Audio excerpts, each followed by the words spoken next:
I said that people were smiling and open-minded, but there's something else. People are also really entrepreneurial. I mean, they want to do their business.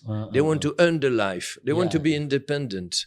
They want to start a shop, little business. They want to own their boat. Unbelievable to see how people do not only rely on assistance, they also want to gain their own life, to be independent, to be proud of themselves. That's something very strong. So I met fishermen that are now selling fishes on a larger scale on markets. I saw little girl that was just without any mother because the mother was killed by the tsunami. And now she has one house given by international community, but she opened a shop and she bought a second house. And now she has a family. So now he has second house already. Yeah, okay. And 20 years after tsunami, she was 9 years old after tsunami.